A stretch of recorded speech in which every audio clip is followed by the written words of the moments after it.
We do. So earlier this morning, Minneapolis was the site of an ICE officer-involved shooting. We've preliminary information that has been coming out know that allegedly the woman who was shot was a woman, according to Mike Tobin, who is there still on scene.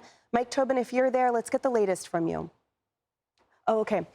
So we're going to bring it back to the couch as we talk about this. Harris, you were monitoring the tweets that were coming out from leadership there in Minneapolis, and it seemed that immediately upon learning of this ICE-involved shooting, we do know that all ICE agents are safe, but that leadership there was tweeting out about getting ICE out of Minneapolis, although Mike Walls allegedly has urged people to stay calm. What are your thoughts as this develops?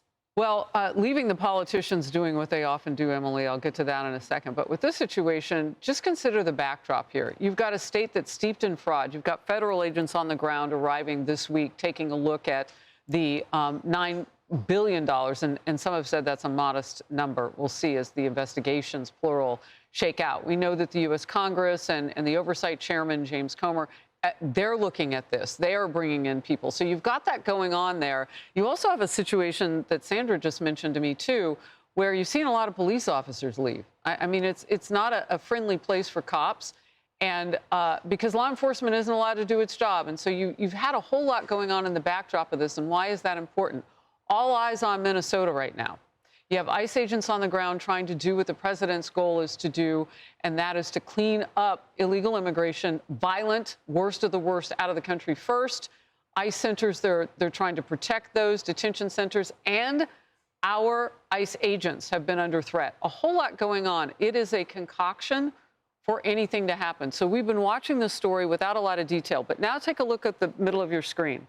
This is what we heard early on, and it didn't really make sense, Emily. Yeah. So this was a shooting, but it was a ramming. Now we can see the remnants potentially of that with the white car and a vehicle behind it. We don't know all of the details or how that ended up, but we know that that's been a focal point as all of these vehicles now are lining the street. Residential area. Imagine what that feels like. You're looking outside, you've got people, law enforcement, you've got federal agents, everybody in your yards on that street. And now finally some details that a woman reportedly has been shot. We don't know conditions of people. We don't know any of that from the ground. But in the meanwhile, we have Makeup Jacob Frey of Minneapolis. I'm aware of the shooting involving ICE agent at 34th Street in Portland. The presence of federal immigration enforcement agents is causing chaos in our city. He tweets us in the middle of all of this. We're demanding ICE to leave the city immediately. We stand rock solid with our immigrant and refugee communities. I don't know what he knows, but we're going to need to know a lot more information like the facts and not his opinion. Now, we had a reporter on ground earlier, Mike Tobin, who talked to us about the allegations thus far. This ICE officer-involved shooting involved the person who was shot, a woman, and allegedly involved a ramming incident, which there on your screen you can sort of see. If it pulls out further, you'll see what looks like three vehicles that were sort of tangled together. And then you see there that group of people that, as Mike Tobin described it, sort of descended on the site of where it occurred. Now, there is tape keeping those people at bay. And he talked about sort of the knee-jerk reaction of these individuals that often do descend on where there is an ICE officer-involved situation. We see here now plenty of space in between those protesters or gatherers there and what looks like the scene of that shooting, or at least the ramming. John, your thoughts as we see this unfold before us? Well, Emily, of course, we need to see more facts. Yes. But I can tell you the broader picture here is this is what's going to happen in sanctuary states like Minnesota or California or New York, where local officials, if they're not tolerating or at least encouraging resistance to the execution of federal law. No one doubts here that people here are in violation of federal immigration law, that ICE agents have the right under the Constitution to go and execute warrants, to go and detain people in violation of that law. And state officials are not allowed to do what the mayor, according to Harris, just said, kicking federal agents out of a state. That is impossible under the Constitution. This mayor, once again, has showed he's not fit for office. Also inciting violence. Yes, he's encouraging resistance to the execution of federal warrants. And so, unfortunately, you're going to see people in Minneapolis, in Minnesota, rush out to try to stop federal agents from doing their duty. And these state officers, instead of encouraging it, instead of saying federal officers should be kicked out, they should be arresting and prosecuting people there. John, we have more facts now. Our own Michael Tobin, who's reporting on what is happening on the ground there in Minneapolis, is confirming that today ICE officers in Minneapolis were conducting targeted operations when rioters, he say, began blocking ICE officers, and one of these violent rioters weaponized her vehicle, attempting to run over our law enforcement officers in an attempt to kill them. An act of domestic terrorism. An ICE officer, fearing for his life, the lives of his fellow law enforcement, and the safety of the public, fired defensive shots as a response. The alleged perpetrator was hit and is deceased. Thankfully, the ICE officers who were hurt are expected to make full recoveries, and we do pray for them. This is a direct quote coming in now. This is the direct consequence of constant attacks and demonization of our officers by sanctuary politicians who fuel and encourage rampant assaults on our law enforcement, who are facing a 1,300% increase in assaults against them and an 8,000% increase in death threats. This is an evolving situation, and we hope to get more details soon. Can you tell where that quote came from?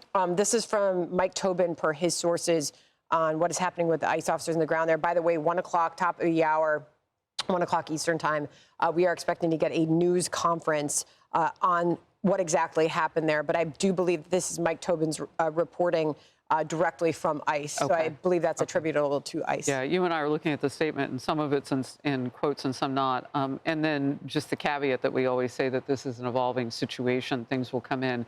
That news conference will be critical. And Emily, just look at the middle of the screen there. I don't know if we could pull out on the bottom right of what everybody else is watching, but we can see it bigger here in the studio. Just a huge number of law enforcement that are now on the scene, walking between their squad cars. Vehicles have pulled up in every single direction at 34th and Portland and South Minneapolis as they work the scene. That is a huge show of force there. You now see a line of officers that are keeping some sort of a perimeter now as well. Well, and the line of officers is necessary because according to some of the footage that is circulating online, the rioters who were present were throwing snowballs and ice at the ICE officers who were trying to manage this scene. So the protest is still ongoing, or at least was not too long ago, in which they were actively obstructing law enforcement from doing what they needed to do on the ground. And I'll just note that this is also within the context of just a day ago, we learned that ICE officers were being told that they couldn't stay at one of the hotels in Minneapolis because the hotel didn't want to aid immigration enforcement measures. So there's clearly a coordinated effort here to prevent the federal government from simply enforcing federal immigration law. And again, this is happening in just about every sanctuary city and state around the country.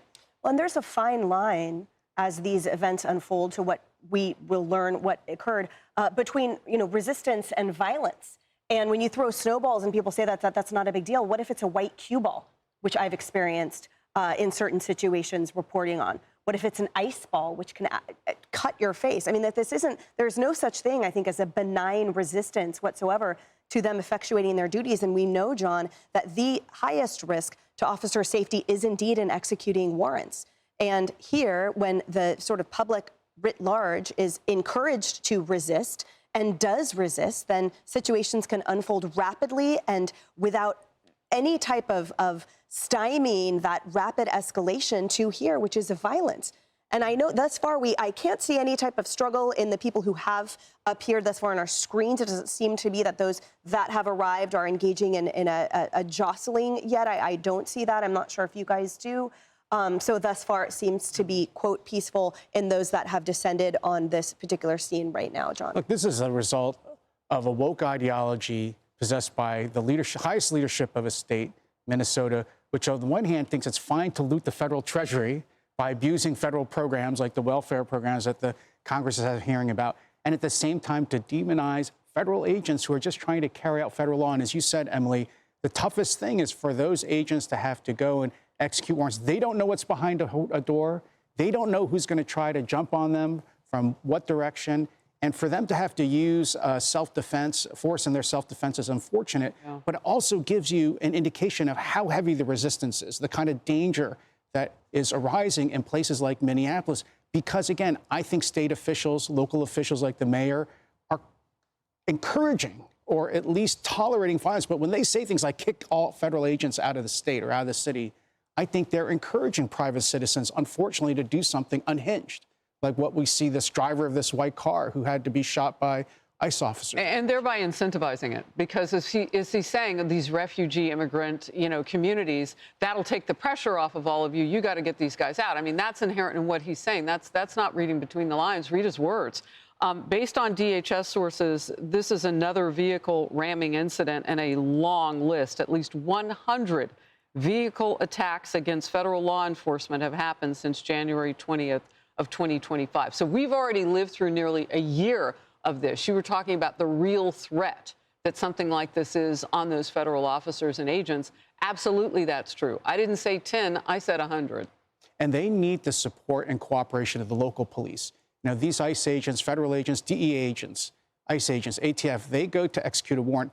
They're not there to try to police the peace-abiding citizens around. They're just there to go and catch a criminal, catch someone who's in violation of federal law.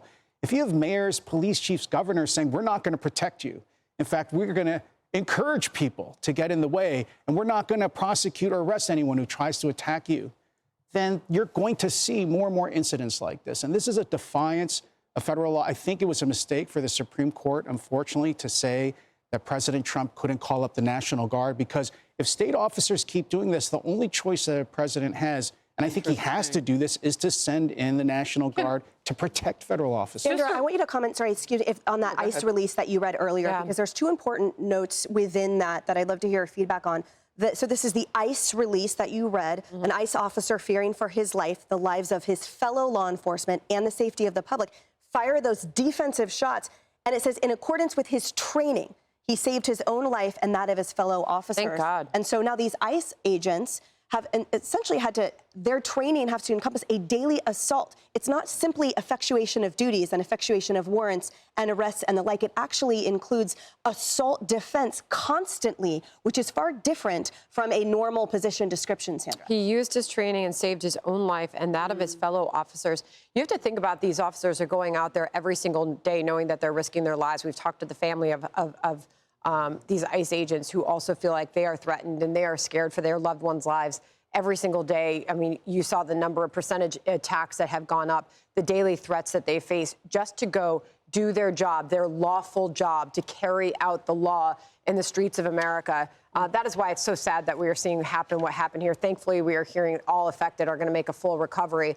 But this is an incredibly scary, dangerous situation. And the people in Minneapolis have suffered.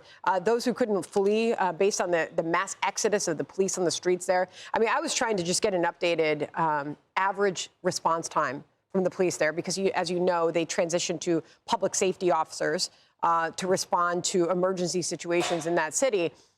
There are still police on the ground there, but not enough of them. I mean, their call times have gone way up to respond to actual emergencies that happen there. It has become an incredibly difficult city for so many to live in, and to have this happening now, and to know that those ICE officers, they don't have the back of the city in which they are carrying out lawful operations in America. That's tough. And Emily, to your point, to have to train against it to save yourself, that's another world. Mike Tobin is there live on scene with us for the latest. Mike. Well, we've got confirmation now through DHS that this was a vehicle ramming situation. They say, in fact, while ICE officers and federal agents were conducting targeted operations, they had the usual scene with the crowds descending on them, and someone, they say, DHS says, weaponized her vehicle. The ICE officer, fearing for his life and the lives of other agents, discharged his weapon and shot that individual, a woman who now, according to DHS, is in fact deceased. Now, I've got some of the statement from DHS saying that this is a direct consequence of constant attacks and demonization of our officers by sanctuary politicians who fuel and encourage rampant assault. As far as the scene out here right now, you can see some of the police presence. The tape that is up to the south of me right now, there are about 100 demonstrators. The usual scene, shouting at the ICE agents who are on the scene, shouting at the FBI that's now conducting the investigation. It did get a little raucous. Tear gas was deployed about 30, 40 minutes ago, but right now it's a pretty typical scene following any of the operations with federal officers. Guys, back to you. Mike, thank you for that. So at this point, we know there's going to be a 1 p.m. briefing. We will take that to you live as soon as it begins. let's get your thoughts in here on Mike's recent reporting and what we can expect next. Well, according to some of the other reports, Mayor Jacob Frey is actually on the ground there. There are still some protesters present as well. I think it's really telling what his initial gut reaction was. Before he learned any of the facts, before he had any additional details, his gut reaction was to demonize ICE even further. And I think that really sums up what the priorities of these Democratic officials are in some of these sanctuary cities and states. Their reaction is not to immediately seek for the protection of their citizens. It's to demonize law enforcement who are there to simply enforce the federal immigration law that is on the books. That's really troubling. I wanted to ask you further a few minutes ago, because you brought up the U.S. Supreme Court decision not to let President Trump take in the National Guard here. This tips us into territory we had prayed we wouldn't get into, but it's not completely unfamiliar. We have a death now involved in this, somebody who reportedly rammed her car against these agents, and in defense, after some violence there, we don't know all of it, she now has lost her life. There was a shooting. We saw with that detention center, one of them, we had them in Dallas and Chicago, but they had detainees. ICE had detainees in a van with no windows, and when this killer sniper decided to take shots at the van to try to hit the ICE agents, they hit one of the people that were in the van that were there as, you know, basically prisoners at this point, right? So we've seen death before. Now it's on the streets of Minneapolis. Is this a move now? Is it time now for National Guard? And would the Supreme Court readjust its decision, get out of the way? What do you think?